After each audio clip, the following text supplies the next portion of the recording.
Picture this, a wall of water, taller than a 10-story building, charging toward land faster than a jet plane. That's a tsunami.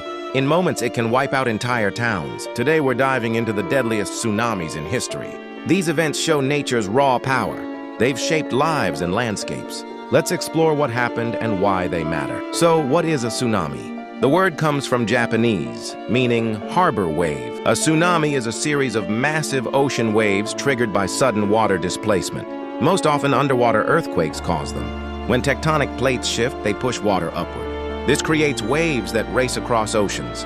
Earthquakes aren't the only cause. Volcanic eruptions can spark tsunamis. So can landslides or rarely meteor strikes. Unlike regular waves, which wind creates, tsunamis carry enormous energy from their source. In deep water, they move fast, up to 500 miles per hour. They might rise only a foot or two, but near shore, they slow down and grow tall. Some reach over 100 feet, the first sign of a tsunami. Often the sea pulls back. Fish flop on exposed seabed. Then the wave hits. Tsunamis strike with little warning. That's what makes them so deadly. They don't follow a season. They can hit any coast. The Pacific Ring of Fire, a zone of seismic activity, sees the most. But the Indian Ocean and Atlantic have had major ones too. Let's look at the worst tsunamis in history. We start with the deadliest, the 2004 Indian Ocean tsunami. On December 26, 2004, a magnitude 9.1 earthquake struck off Sumatra, Indonesia. It lasted nearly 10 minutes, one of the longest quakes ever recorded. The quake ruptured an 800-mile fault line under the ocean. This displaced billions of tons of water, sending waves in every direction. Indonesia was hit first. In Aceh province, waves reached 100 feet. Entire villages disappeared. Banda Aceh, the capital, flooded up to 3 miles inland. Over 167,000 people died in Indonesia alone. The tsunami didn't stop there. 2 hours later, it struck Sri Lanka. Waves up to 30 feet killed over 35,000. In India, Tamil Nadu and the Andaman Islands lost 16,000 lives. Thailand's tourist-filled beaches saw 8,000 deaths. Even Somalia, 3,000 miles away, reported hundreds dead. The toll? About 230,000 lives lost across 14 countries. Millions were displaced. No warning system existed in the Indian Ocean then. People had minutes or less to escape. Next, we go back to 1755, the Lisbon tsunami. On November 1st, 1755, a magnitude 8.5 earthquake shook Portugal. It hit Lisbon on All Saints' Day. Buildings collapsed. Fires sparked. But the tsunami was the real killer. 40 minutes after the quake, the sea retreated. Then, 3 waves crashed in, some 65 feet high. They surged up the Tagus River, drowning Lisbon's harbor. Coastal towns in Portugal's Algarve region vanished. The disaster didn't stay local.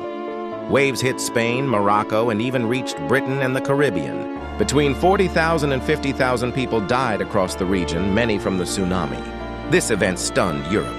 It was one of the first disasters studied as a natural phenomenon, not just divine punishment. Now, the 1883 Krakatoa tsunami. On August 27, 1883, the Krakatoa volcano in Indonesia erupted. The blast was 13,000 times stronger than the Hiroshima bomb. The volcano collapsed, displacing massive amounts of water. Waves up to 135 feet swept nearby islands.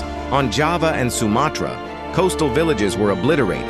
Over 36,000 people died, mostly from the tsunami. Pyroclastic flows, hot ash and gas killed more.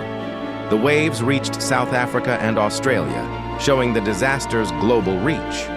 Another major event, the 2011 Tohoku tsunami in Japan. On March 11, 2011, a magnitude 9.0 earthquake struck off Japan's east coast.